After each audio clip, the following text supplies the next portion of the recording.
नमस्कार स्टूडेंट्स। जैसे कि class 9 work energy and power यानी कार्य, ऊर्जा और शक्ति, इस चैप्टर की फर्स्ट वीडियो में हम वर्क के बारे में स्टडी कर चुके हैं। बेटा किसके बारे में स्टडी कर चुके हैं? वर्क। ओके, अब हम इस वीडियो में स्टडी करेंगे अबाउट एनर्जी। किसके बारे में सीखेंगे? एनर्जी के बारे में। तो फर्स्ट हेडिंग मैंने एनर्जी का यूज किया है, यानी ऊर्जा कहते हैं हम इसे। ओके, अब बात आती है कि एनर्जी यानी ऊर्जा है क्या? What is energy? तो सबसे पहले हम एनर्जी की डिफाइन को तैयार करते हैं बेटा। तो एनर्जी होती क्या है? सो द एबिलिटी और we can say capability, okay, to do work. The ability to do work is called energy। यानी कार्य करने की जो क्षमता होती है, कार्य करने की जो क्षमता होती है वही क्या कहलाती है? हमारी ऊर्जा, एनर्जी कहलाती है। इसका ऐसा यूनिट जो होता है जूल होता है।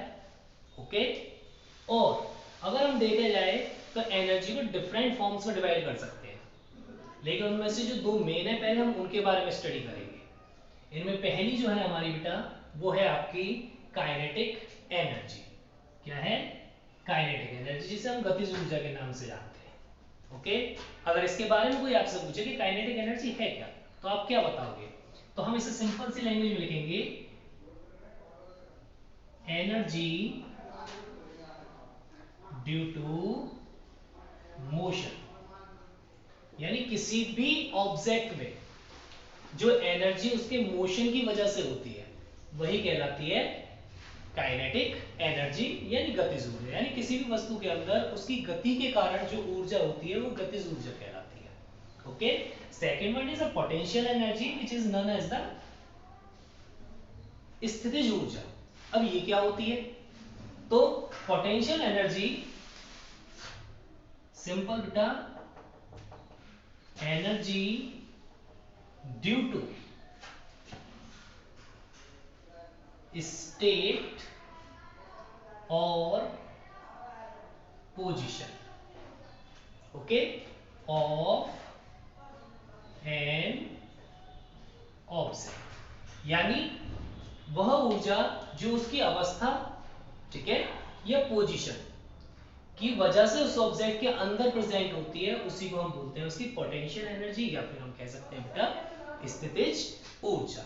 अब इसमें सबसे पहला पॉइंट जो है हमारा वो है काइनेटिक एनर्जी। अब हम सीखेंगे काइनेटिक एनर्जी है क्या।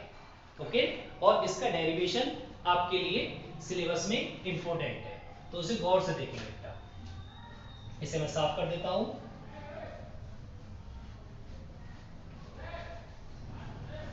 तो सबसे पहले हम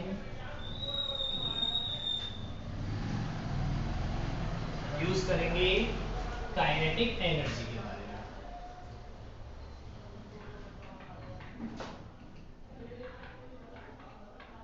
ओके, तो काइनेटिक एनर्जी का डेरिवेशन हम निकालते हैं बेटा from third equation of motion, जो कि आपने चैप्टर नंबर 1 में फिजिक्स में पढ़ी होगी। ओके, इसे हम निकालते हैं बेटा from third equation of motion. अब आप कहोगे सर थर्ड इक्वेशन क्या होती है? तो हम यूज करेंगे थर्ड इक्वेशन। क्या है बेटा? थर्ड इक्वेशन थी हमारे पास v square which is equal u square plus 2ax। ये हमारा गति का तृतीय समीकरण होता है। गति के थर्ड समीकरण से हम इसे निकालेंगे, तो हम यूज करेंगे, हम बोथ साइड इस इक्वेशन में हाफ m का मल्टीप्लाई करेंगे बेटा। किसका मल्टीप्लाई करेंगे? हाफ m का। तो वही मैं यहां लिखने वाला हूं, both side multiply by half m। Okay, तो देखते हैं क्या बनता है हमारे पास बेटा। ये हो जाएगा बेटा हमारे पास half m v square which is equal half m u square plus half m और ये 2as। यहां तो कोई प्रॉब्लम है स्टूडेंट्स? चलिए क्लियर हो गया। तो अब देखो यहां पर हमने इनिशियल वेलोसिटी u लिया है, है ना। तो इनिशियल यानी प्रारंभिक वेग, और प्रारंभिक वेग किसी भी ऑब्जेक्ट का क्या मानेंगे हम, जीरो, यानी चलने से पहले उस ऑब्जेक्ट का जो वेग होगा वो क्या होगा, जीरो। तो यानी ये पूरा टर्म हमारा बेटा जीरो हो गया, और जब ये टर्म जीरो हो गया तो हमारे पास सिंपल सी लैंग्वेज में इस टू से ये टू कैंसिल हो गया। अब हमारे पास बचता है बेटा half mv² which is equal nas, ये बचा ना। अब as we know F is equal ma, जैसा कि हम जानते हैं F बराबर क्या होता है, ma होता है। तो जहां पर ma आ रहा है उसकी जगह पर आप क्या यूज कर सकते हैं बेटा, F यूज कर सकते हैं। तो मैं यहां पर यही यूज करने वाला हूं, हाफ mv², इसकी जगह पर हम क्या पुट करेंगे बेटा, F और S। और ये फॉर्मूला आप पढ़ चुके हैं, F इंटू एस, बल गुणा विस्थापन, फोर्स इंटू डिस्प्लेसमेंट, किसका पढ़ा हमने, याद कीजिए, work equal force into displacement, हम इसे पढ़ चुके हैं, राइट। तो हाफ mv² और इसकी जगह हम क्या लिखेंगे बेटा, वर्क, ठीक है। तो ये फॉर्मूला हमारे पास ड्राइव होता है। अब इसके बाद हम जानते हैं बेटा, हमने कहा जो कार्य करने की क्षमता होती है वही एनर्जी होती है हमारे पास, है ना। तो कार्य करने की क्षमता है वो एनर्जी है, तो हम यानी कह सकते हैं कि कार्य जो है हमारा वो एनर्जी के बराबर होगा। तो हम डेरिवेशन कर रहे हैं फॉर काइनेटिक एनर्जी, तो इस वर्क को हम काइनेटिक एनर्जी के बराबर लिख सकते हैं बेटा। तो वही आप अब यहां कर देंगे, which is equal kinetic energy. So the formula for kinetic energy यानी गतिज ऊर्जा के लिए जो फॉर्मूला बनेगा वो हो गया हाफ mv²। बोलिए कोई प्रॉब्लम यहां तक बेटा, इसको आपको सिंपल टर्म्स में लिखना है तो आप सिंपल लिख देंगे इसे, गतिज ऊर्जा बराबर हाफ इंटू द्रव्यमान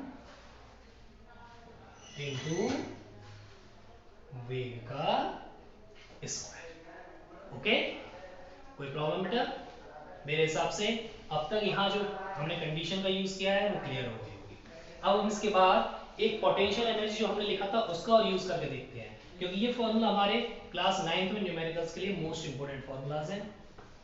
इसके बाद हम यूज करते हैं पोटेंशियल एनर्जी के फॉर्मूला का, वो भी कोई ज्यादा टफ नहीं है बेटा, बस केवल समझने का कॉन्सेप्ट है और कुछ हमें नहीं करना है। देखते हैं हम इसमें पोटेंशियल एनर्जी को बेटा।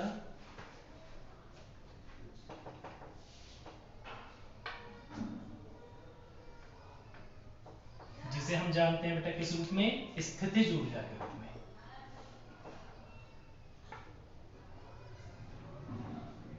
Okay,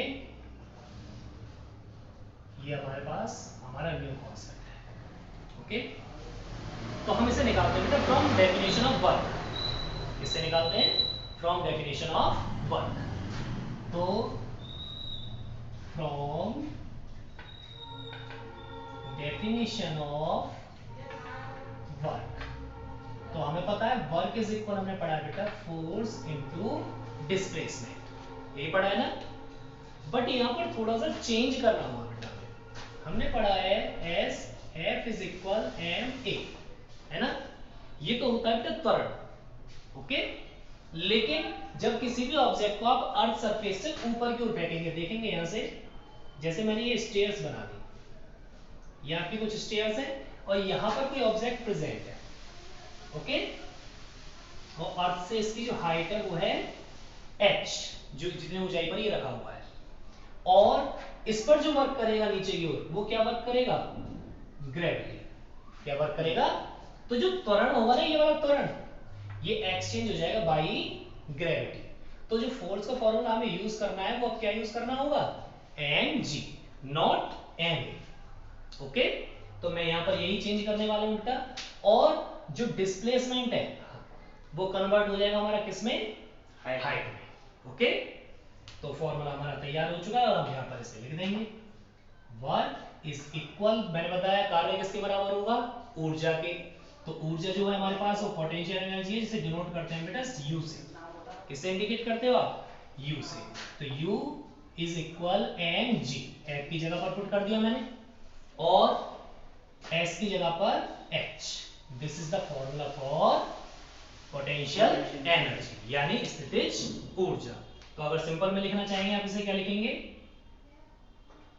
U is equal mass gravity and height, gravity and height. Okay, ये आपका फॉर्मूला हो गया। इसका एसआई यूनिट भी बेटा जूल होगा, इससे पहले जो हमने ड्राइव किया उसका भी एसआई यूनिट जूल होगा। बोले यहाँ तो कोई प्रॉब्लम आई किसी को भी?